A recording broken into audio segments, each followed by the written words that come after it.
Hello, it's Anna Hill here with the Farming Today podcast. The government's accused of fixating on heat pumps in the race for greener home heating, failing to embrace cheaper alternatives for older rural housing. And who let the pigs out? They do exceptionally well on the acorns, the beech marsh, the crab apples and everything that falls onto the forest floor. They can gobble up and fattens them up really nicely. The ancient tradition performing a vital role in a bumper year for acorns. We'll have more on that a little later. First, all week we're ringside at livestock markets. Over the last 20 years or so, the number of small markets has dropped and there's a trend for bigger regional auction centres. But selling livestock through the sale ring isn't just about profit margins. It can still be a big part of people's social lives. Helen Millican's been to this year's Mule Gimmer lamb sale at Cockermouth Auction Mart, where West Cumbrian farmer Kevin Holliday and his daughter Vicky were in the thick of the action. None of us probably slept last night because it's a big day. It's one of our main earnings of the year. 6 months of work and we had 7 pens of sheep done in 10 minutes in that auction. So you've got to make the most of it. You've got to enjoy it while you're there. And then you can enjoy the aftermath. The atmosphere. As well. Yeah, the atmosphere around this ring today is lovely. There's a lot of people that we haven't seen since last year, and even people that are close by. We might live on the farm next door, we might not see them, but if you all congregate at the auction, have a bit of a crack and find out what's going on over the hill. No, it's a good day. We've meant to have gone home to finish up the job that we didn't do this morning. These fellas, and I've been to talk to them all, and they're from all over. Cambridge lads, Oxfordshire lads, Anglesey over there, and they were telling us this is one of the friendliest auctions they can find. We all go and talk to everybody. This is Mr. Gilder. He brings the wagons up and helps us get all those sheep down country. Well, we're in Gloucestershire, but we come up to see our friends and keep in touch. Well, that's a huge reason for you coming here. It's not just about the trade. I don't think you're buying any today, are you? No. You've just come to see your old mates. Exactly. That's why we come, because these lovely characters that we've dealt with over the years and got to know, and it's worth everything. Standing in the canteen queue now the sale is over, Mike Lawson, as a buyer, you can now relax a little bit and maybe enjoy the conversational side of your day at the Mart. Well, we can't relax too much because we haven't paid for them yet. But I've come to Cockermouth Auction all my life, love the place. It's a great auction, it's great for the community.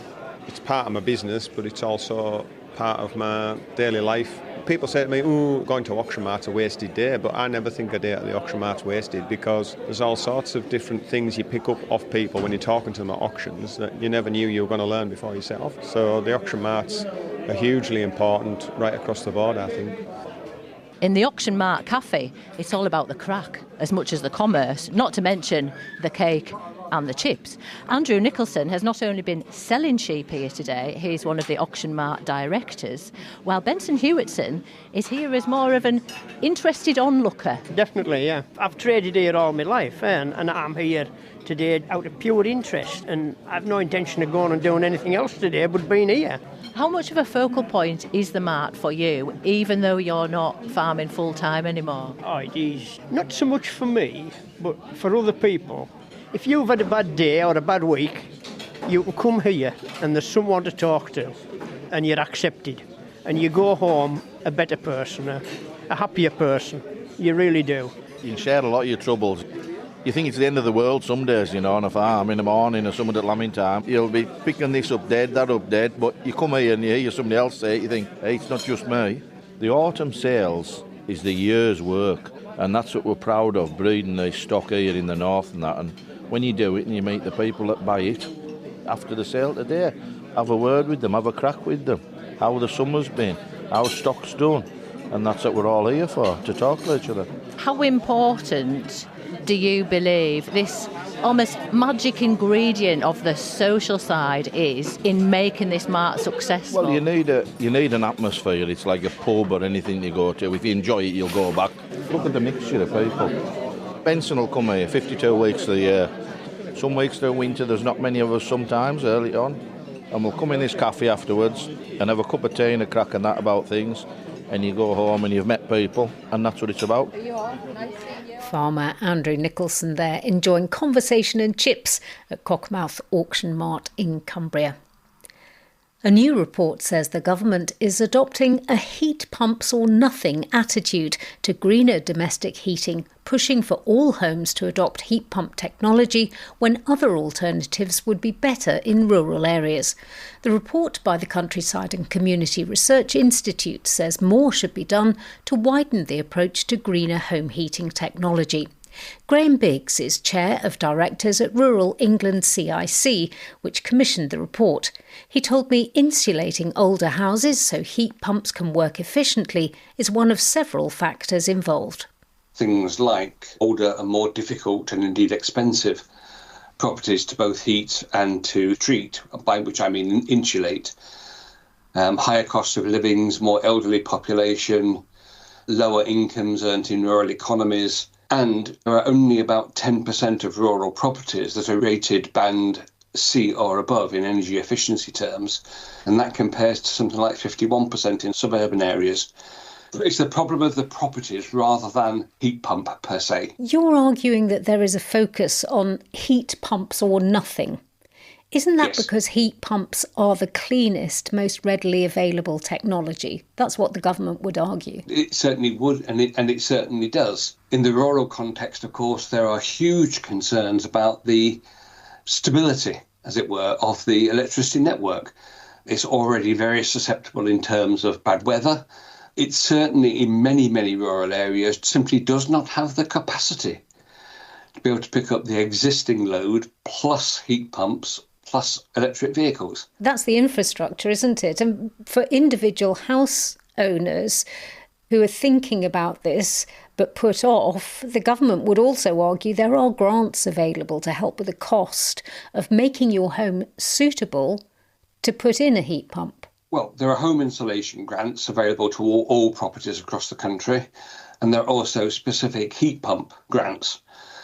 But the cost of moving to a heat pump in many, many rural properties, particularly the older rural properties, is massively above the average. I mean, there are many households where it isn't just a question of changing the boiler, it's also changing the whole of the pipework and the radiators within the whole of the house. And even then, you still have the issue of the cost and indeed disruption of not only that process, but also in insulation as well. Also, for housing in conservation areas, for instance, there can be planning constraints. Oh, yes, indeed. For listed buildings in conservation areas, areas of outstanding natural beauty, there are those issues, of course, associated with heat pumps.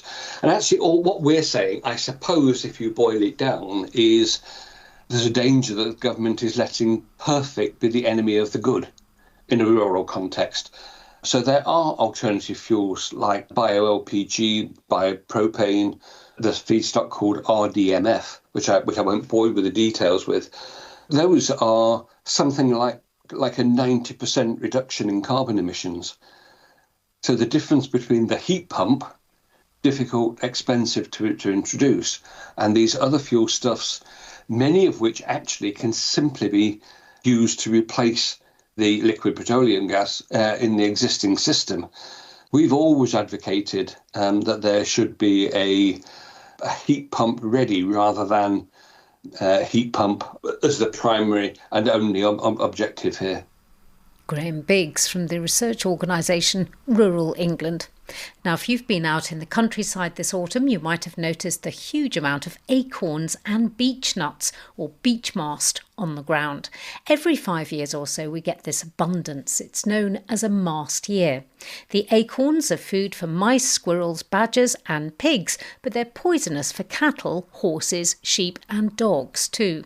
In the New Forest, commoners are allowed to let their animals graze freely, and every year permission is given for pigs to come out into the woodland to eat up the acorns.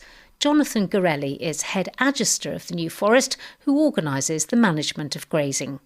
It's an old tradition. There's been pigs turned out into the New Forest for many hundreds of years. It's basically putting the pigs out. They do exceptionally well on the acorns, the beech mast, the crab apples, and everything that falls onto the forest floor. They can gobble up and fattens them up really nicely. And of course, acorns can't be eaten by everything. So which animals shouldn't be eating acorns? And do they avoid them naturally? No, this is one of the problems, of course. The acorns, we have obviously thousands of oak trees in the New Forest, and this is a bumper crop this year. And unfortunately, ponies and cattle sometimes will get a taste for acorns and will eat them. And if they eat too many of them, it can cause them severe problems. It can be fatal. Already this year, we have unfortunately lost one or two animals due to acorn poisoning.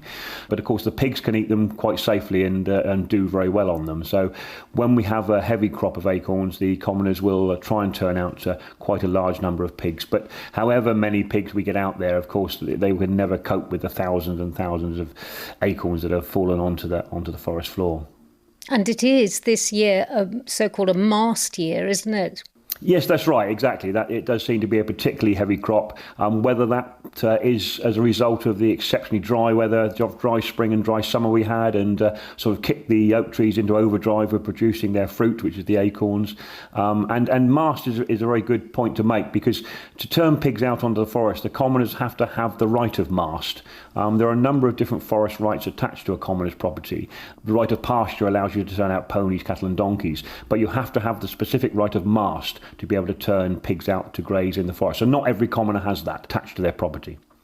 So how many pigs are there allowed to go into the forest? Do you keep a check on that? Yes, we do.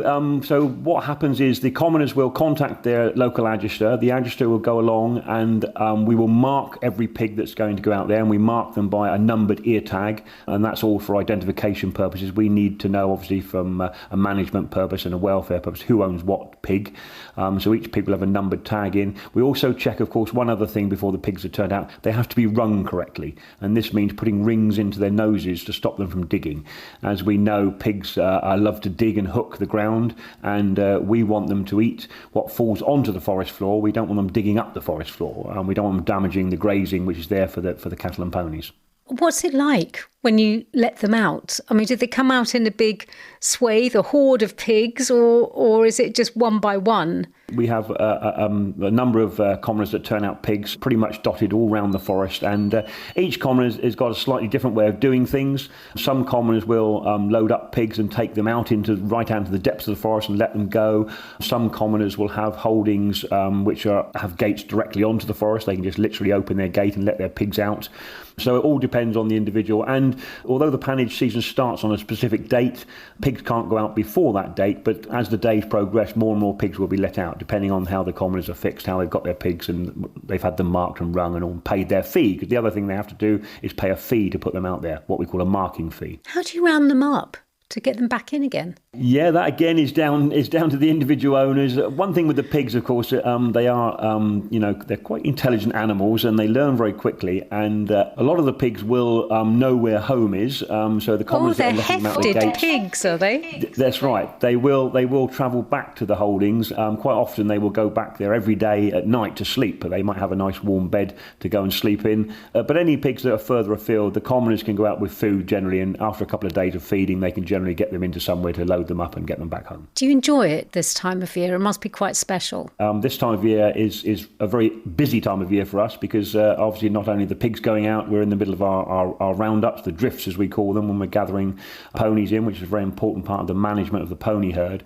It's a nice time of year before the winter really sets in. We've still got some lovely weather at the moment. It's quite pleasant out there at the moment, so not too bad at all.